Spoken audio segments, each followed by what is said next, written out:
Hello, I'm Dr. Zandra Bell McCroy. I'm your virtual PLC lead for 6 through 12 band, and this is part three of webinar 7. And we're just talking about tips from the field. Let's jump right in. Finding balance. Now, we can sometimes just get so focused on the performance looming before us that we forget to enjoy the journey of making music with our students, helping them develop as young musicians and as young people. So find the balance between really focusing on getting a quality product and focusing on the day-to-day journey.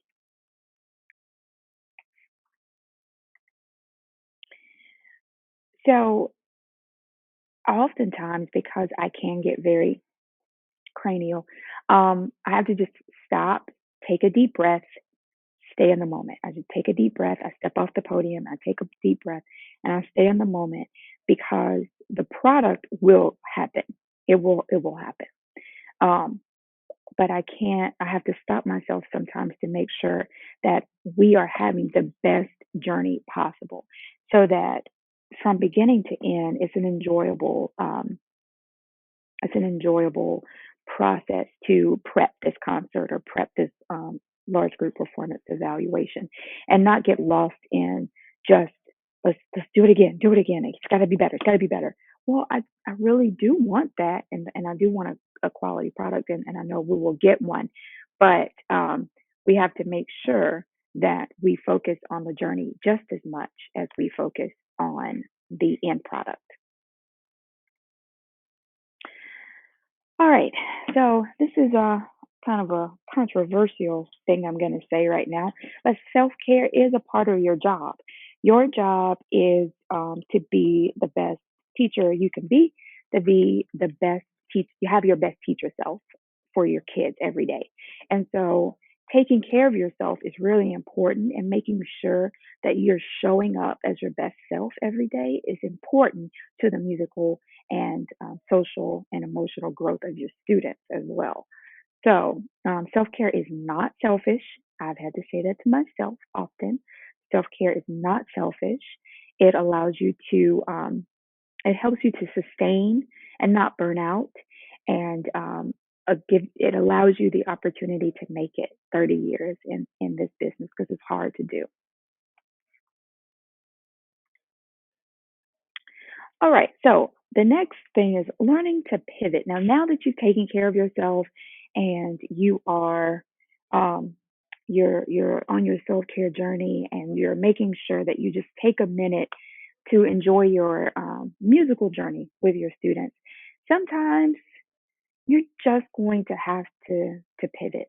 You're just going to have to be way more flexible than we ever had to be in the past.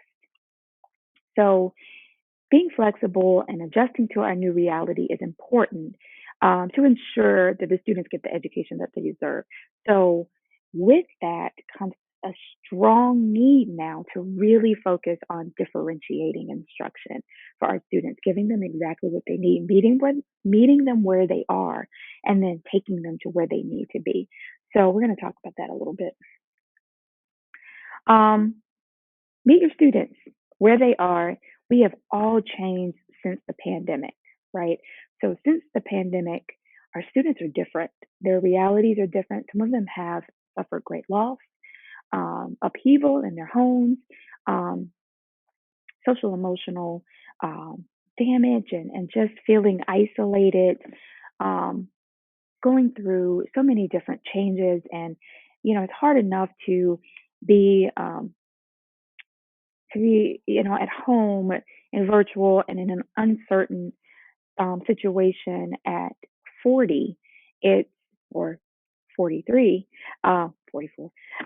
Yeah, I'm 44. So, and I'm proud of it. I'm not going to be afraid. Um, but it's hard enough to do that in your 40s, in your 30s, in your 20s. Imagine being 13 or 14 or 17. Um, it's it's traumatic. And so that's not me being dramatical. As I say to the kids, they hate it when I say that. But that's me being honest. They have suffered trauma from this pandemic, and so we have to meet them where they are. That doesn't mean we let them stay there. We have to take them somewhere. Now, let's talk about how we take them somewhere. We're meeting them, right? We conduct pre and post assessments in music theory every single semester because we're on a block. So I used to do it once a year, pre, once a year post in um, August and May. Now we do one August and December, January and May. And we use this diagnostic assessment for band. It's in the resources list that's in the Godot Communities discussion board.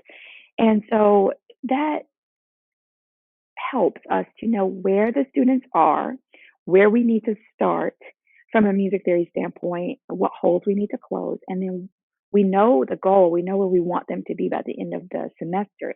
So make a plan of how we get there. We also have students audition for our top two band classes. We have three band classes. One is a non audition band for ninth through 12th grade, and then two are audition bands. One is the symphonic band, and one is the wind ensemble. And we do the placement auditions. Again, I'm giving you a sample of this placement audition criteria in the resources list that I provided for you in the discussion board. So that helps us know where kids are and where to place them best.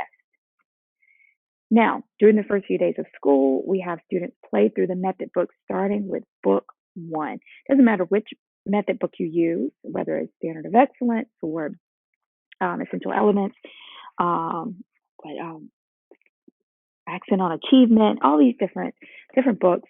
I might have aged myself a little bit on that one, but you know, there it doesn't matter what book. Starting from book one is really, really helpful. And I'm telling you, the kids still have their book one. They just keep them. I don't know. And so reading through book one from the beginning and read until we hit a wall or an amount of time. And that's called power reading. And so we stop where they have kind of where they start to fall apart. And we go back about two lines. Before that, work our way back up. The next day, we power read. Do the same thing, hit a wall, stop, two lines back, maybe three lines back, depending on the concept. And then we work our way back up, a few more lines. The next day, power read. So we do that for the first few days of school, like the first week or two, just to first off hear what they sound like and get them back into the groove of band and teach them our processes on a low stakes. It's not sight reading new music and all of that, and they've got to figure out who we are and how what we expect. This is a great way for them to learn how we expect the class to run. And then finally, we get detailed information about each rising ninth grader from our middle school directors.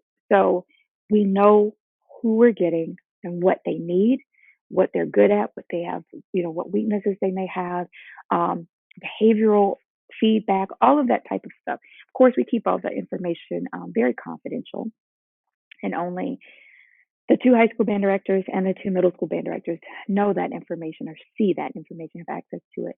And so we talk to each other about the needs of the students so that we know how we can best serve them when they get to us as ninth graders.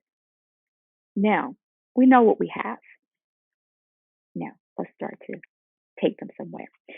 And this is where I just love this quote differentiating music instruction requires teachers to know their students well. That's where those diagnostic assessments come from, the placement auditions, and the conferencing with our middle school directors. That's where that helps us so much.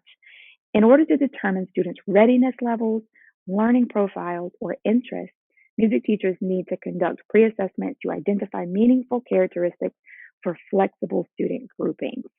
So, knowing where to place students and knowing what part they play, knowing how their personalities might mesh, not putting a group of students that are having the exact same deficiencies right there together, breaking them up with students that are stronger in certain areas will really help. So once you get all that data, what are you going to do with it? What are you going to do with it? Plan the work.